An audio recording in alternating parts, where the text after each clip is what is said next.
Graças a Deus. Minha amiga, meu amigo, muitos crentes têm dito assim, quando a gente fala sobre sacrifício, quando a gente fala em subir no altar e sacrificar a vida, quando a gente fala em Abraão, que sacrificou Isaac, quando falamos em Gideão, que abriu mão do segundo touro, enfim, quando falamos dos sacrifícios necessários para a posse das bênçãos de Deus, muitos crentes dizem assim: olha, eu não tenho que fazer sacrifício, eu não preciso fazer sacrifício. Sabe por quê? Porque Jesus já sacrificou por mim. Ele já sacrificou, já morreu por mim. Por que eu faço sacrifício? Aí vem com uma porção de argumentos para tentar remover a palavra sacrifício, para remover a ação do sacrifício. Mas eu queria que você, comigo, pensasse. Apenas pensasse, minha amiga, meu amigo ouvinte. Vamos raciocinar, vamos usar a inteligência. Acho que não custa nada, né? A gente usar um pouquinho a inteligência, a fé inteligente. Quando Deus pediu a Abraão o seu filho Isaque, já tinham se passado mais de 30 anos. Mais de 30 anos. Quando Deus apareceu a primeira vez para Abraão, ele disse assim: sai da tua terra, da tua parentela, vai para a casa do teu pai. Quer dizer, pediu o sacrifício. Depois, ele disse: de ti farei uma grande nação. Abençoarei os que te abençoares, amaldiçoarei os que te amaldiçoarem. Então, Deus fez uma série de promessas, 7 promessas. Deus prometeu, empenhou a sua palavra, as suas promessas, 7 vezes. 7 vezes. 7 é o número da perfeição. Então, Deus empenhou a sua palavra, a sua autoridade, a sua divindade, empenhou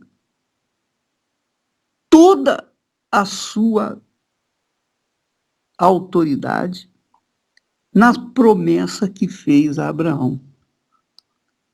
Depois de 31 anos, mais ou menos, quando Abraão tinha conquistado, já tinha alcançado o filho tão querido, e o garoto estava com 6 anos, mais ou menos, 7.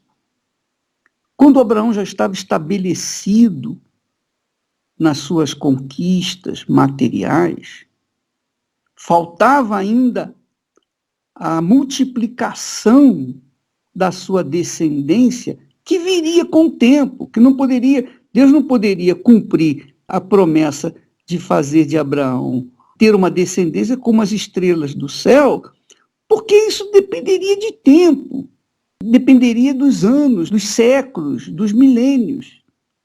E Abraão não poderia, de forma nenhuma, contemplar fisicamente, ver isso aí na sua vida. Ele não poderia ver porque dependeria de muitos anos, e ele não poderia viver tantos anos. Ele viveu 175 anos. Então, preste atenção. Deus prometeu a Abraão. Quer dizer, quando Abraão subiu no Monte Moriá para apresentar Isaque para o Senhor, Abraão já tinha alcançado a plenitude das bênçãos de Deus. Ele não subiu no altar do sacrifício em troca de uma resposta, de uma bênção de Deus. Não.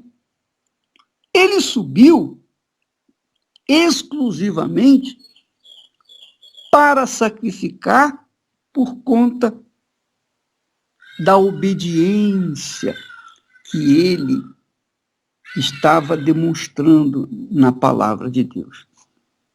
Ora, você sabe, quando Deus pediu a Abraão Isaque, ele não estava pedindo nada além das suas possibilidades. Mas também,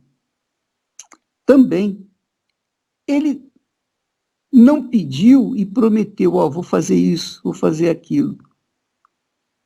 Quando Abraão atendeu o pedido, obedeceu a palavra dele, então Deus jurou que o abençoaria. Mas ele nem precisava ter jurado, nem precisava dizer, eu vou te abençoar, porque ele já havia prometido, ele não podia falhar na sua promessa. Então, é isso que você tem que entender, amiga e amigo ouvinte, que Abraão já tinha tudo, praticamente, quando ele obedeceu à voz de Deus para sacrificar Isaque.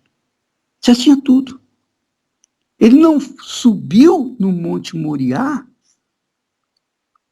por conta de um pedido, de um desejo. Não.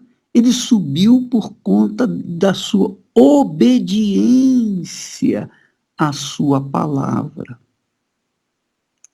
Ora, quando Jesus estava falando com os judeus, os religiosos, ele disse assim: quem é de Deus obedece à palavra de Deus. Vocês não me obedecem, não obedecem à palavra de Deus, vocês demonstram que não são de Deus. Em outras palavras, quem obedece à palavra de Deus é de Deus. Quem não obedece não é de Deus. Não tem desculpa. Não importa se você é crente há 50, 100 anos. Se você obedece, você é de Deus. Se você não obedece à palavra de Deus, você não é de Deus. Abraão provou que era de Deus pela sua obediência. Provou que tinha fé porque ele obedeceu. Provou que era amigo de Deus porque ele abriu mão do seu tesouro, o seu maior tesouro, que era o seu filho. Tudo por conta da sua obediência. Obediência. Agora, você diz assim, mas bispo, Jesus já não morreu por mim? Sim, ele já morreu por você e por mim também. Mas nem por isso que nós vamos ficar de papo para o ar esperando cair do céu as suas promessas. Você já viu isso acontecer? Não, isso não acontece. Se você esperar sentado as bênçãos de Deus, você vai morrer sentado e não vai vê-las. Por quê? Porque as bênçãos de Deus exigem a manifestação da fé, exigem o exercício da fé. A fé, por sua vez, significa obedecer, obediência à palavra de Deus. Ora, se você não obedece à palavra de Deus, isto é, se você não exercita sua fé na palavra de Deus, então você não toma posse de nada. Porque o seu inimigo, o diabo, ele trabalha com a dúvida, com o medo, com o terror. Ele trabalha com a preocupação. Ele opera com as dúvidas, palavras de dúvida, os amigos incrédulos. Ele usa os parentes, os entes mais queridos, para passar dúvida e levar às pessoas o medo. Então, essas pessoas com medo não vão, de forma nenhuma, obedecer ou sacrificar para tomar posse daquilo que elas querem. Por conta disso, elas não conquistam nada. Então, são crentes velhos profetas que ficam vendo o tempo passar sem usufruir os seus direitos, os direitos da fé, os privilégios da fé. E eu não falo isso me referindo, por exemplo, ao sucesso econômico que uma pessoa tenha. Eu tenho dinheiro, eu tenho conquistado isso, e mundos e fundos. Eu creio em Jesus, mas eu tenho conquistado coisas grandes, eu tenho dinheiro, eu sou rico. Você pode ser rico, você pode conquistar mundos e fundos, mas se você não obedece à palavra de Deus, a sua riqueza é podridão, a sua riqueza é bicho puro, não vale nada, porque você morre e não leva nada daqui, desse mundo. Então, quando eu falo em ter uma vida de qualidade, quando eu me refiro à pessoa tomar posse da vida, da plenitude da vida que Jesus promete na sua palavra, pelo exercício da sua fé, eu estou me referindo à vida no seu todo. Por exemplo, o que adianta a pessoa ter rios de dinheiro, mas ter uma família falida, um casamento falido? Muitos muitos pastores que eu nem tenho contato, eu tenho conhecimento de muitos artistas e pastores, bispos de outras denominações, que têm conquistado rios e mundos e fundos, dinheiro à beça, mas são mal casados. São casados pela segunda vez e já estão pensando em casar a terceira vez, deixar a segunda mulher e casar com a terceira. Eu pergunto, que vida é essa? Tem dinheiro, mas não tem sossego, não tem paz. Não tem paz. Ora, minha amiga, meu amigo, Abraão subiu no altar do sacrifício para obedecer a palavra de Deus, para ser marcado, registrado, que ele era amigo de Deus.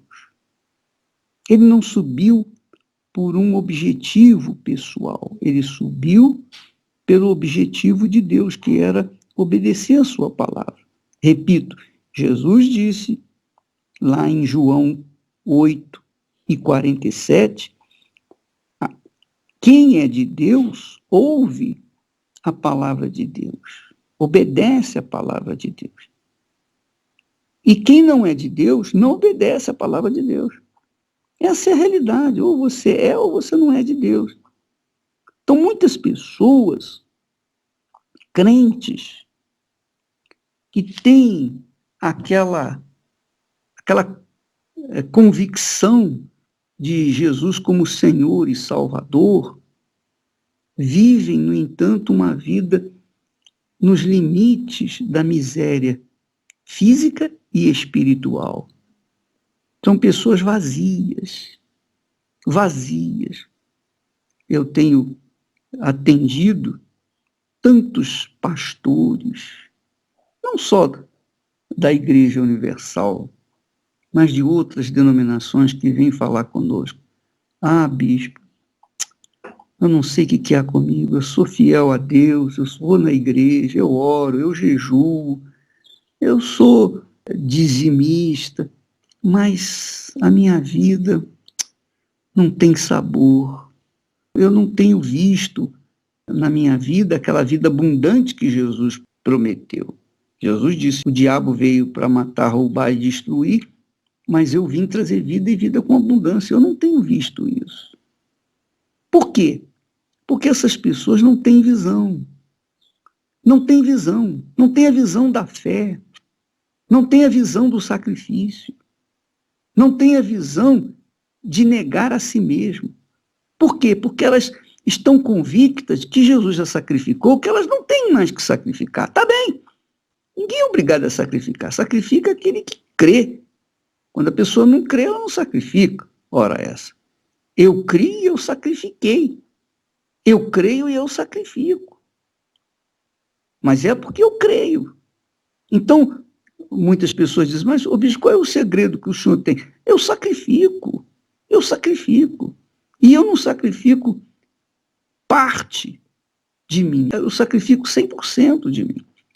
Então, por conta disso, Deus é obrigado a me abençoar, porque eu manifesto a fé. A minha fé não é teórica, uma fé ativa, que eu tenho exercitado. Ora, minha amiga e meu amigo ouvinte, nesta campanha de Abraão que nós temos vivido nesses últimos dias, é para que nós venhamos aprender, para que o povo venha aprender, é para que você venha perceber, descobrir como você vai dar a volta por cima e mudar a sua vida. Porque o segredo é o altar. O segredo não é o ouro, o segredo é o altar. O ouro no altar representa a sua vida, a minha vida. O ouro que nós apresentamos no altar representa a nossa vida. Mas não é simplesmente o peso do ouro, não é a oferta, não é o montante, não é o valor do cheque, nada disso. O que nós apresentamos no altar é o sacrifício da nossa própria vida, do nosso próprio eu.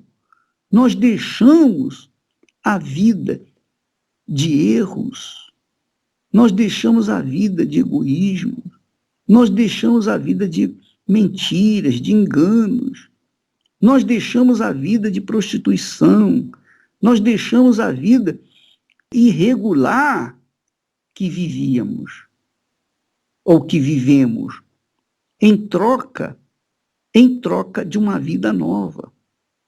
Esse é o sacrifício que Deus quer, que é a obediência à sua palavra.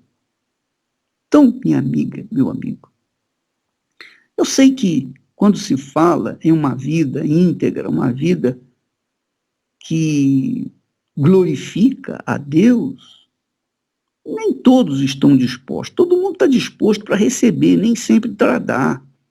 Essa é a realidade. Jesus disse, quem quiser vir após mim, negue-se a si mesmo. Negue-se a si mesmo. Quer dizer, sacrifício. Eu tenho que negar minha vontade para obedecer a palavra de Deus. Isso é sacrifício. Eu tenho que negar minha vontade para carregar a cruz. Isso é sacrifício.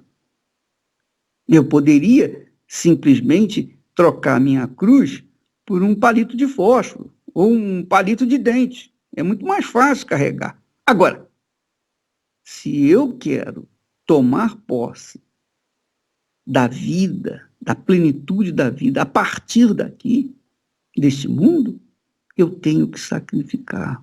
Eu tenho que sacrificar o meu eu, tomar a minha cruz e seguir Jesus todos os dias. Todos os dias. Não só no dia de hoje, mas todos os dias. Não só durante 40, 50 anos, mas sempre, até o último suspiro neste mundo. Então, quando nós tratamos de sacrifício, nós estamos tratando de renúncia. Renúncia do nosso eu, da nossa vontade, renúncia da nossa carne, renúncia das nossas concupiscências. E isso é óbvio que é um sacrifício. Mas onde apresentar isso? Só no altar, minha amiga. O altar é o lugar do sacrifício.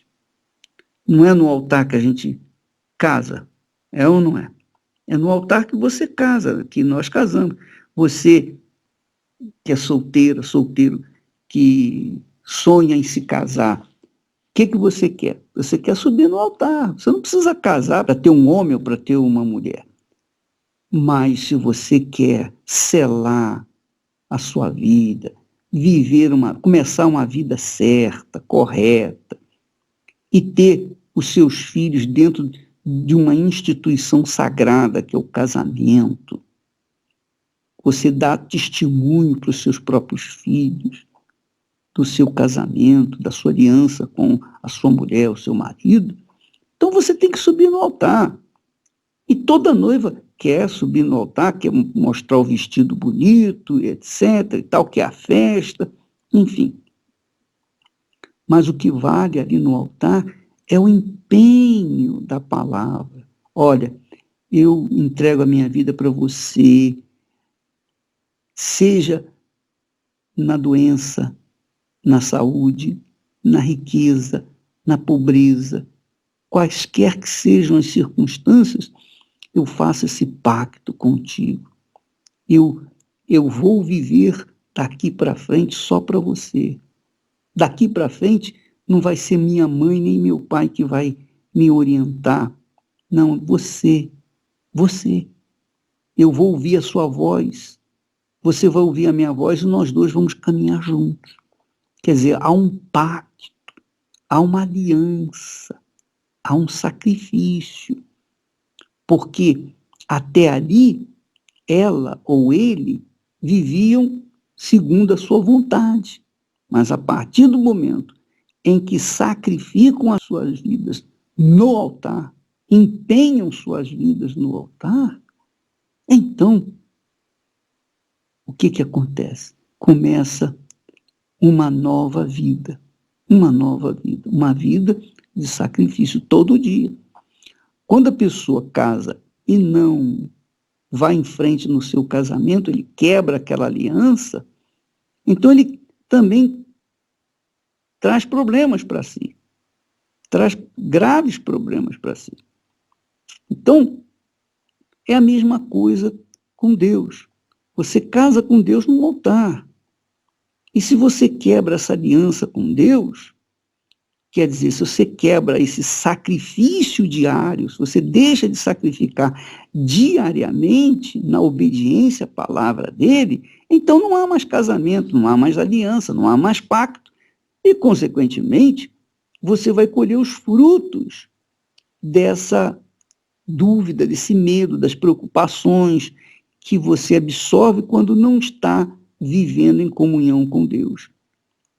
Minha amiga, meu amigo ouvinte, nós não podemos nos esquecer daquela parábola dos 3 servos e seus talentos.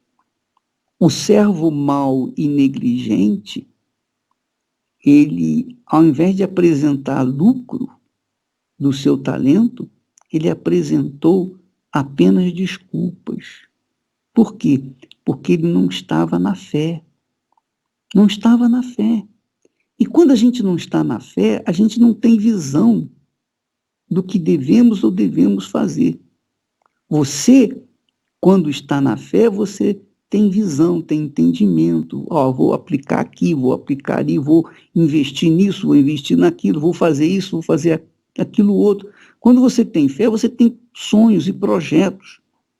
Mas quando não tem fé, você fica desorientado, perdido, e faz besteira, e acaba enterrando o seu talento.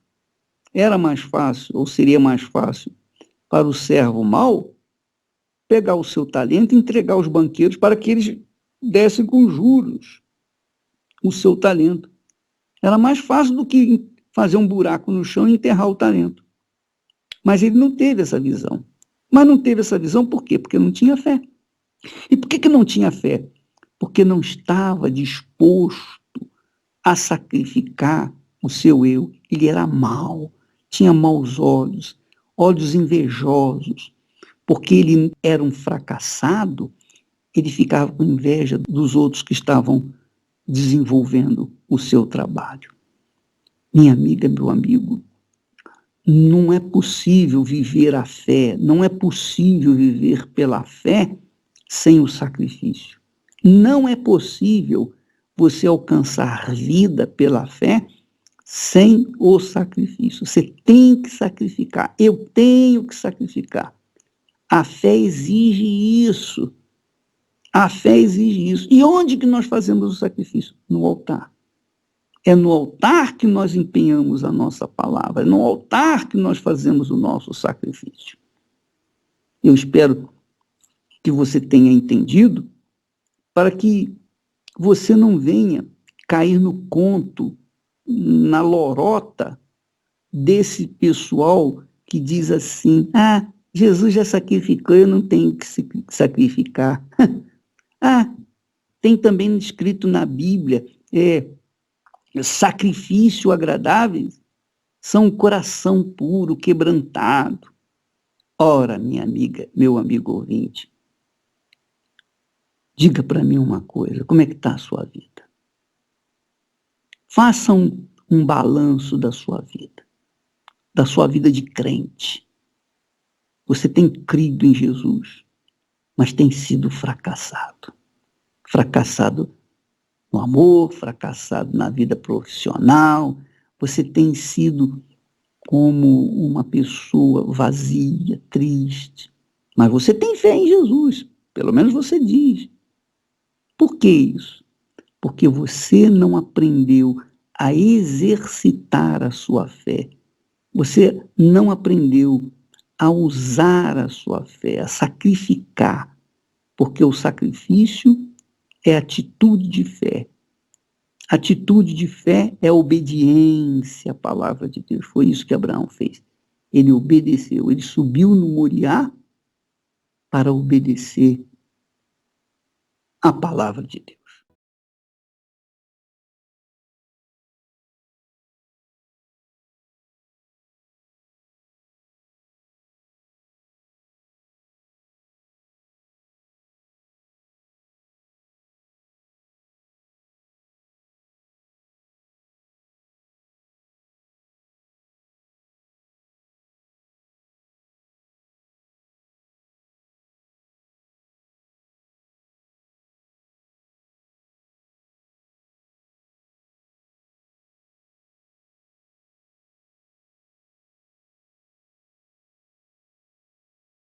Graças a Deus. Veja só, minha amiga, a fé exige o sacrifício.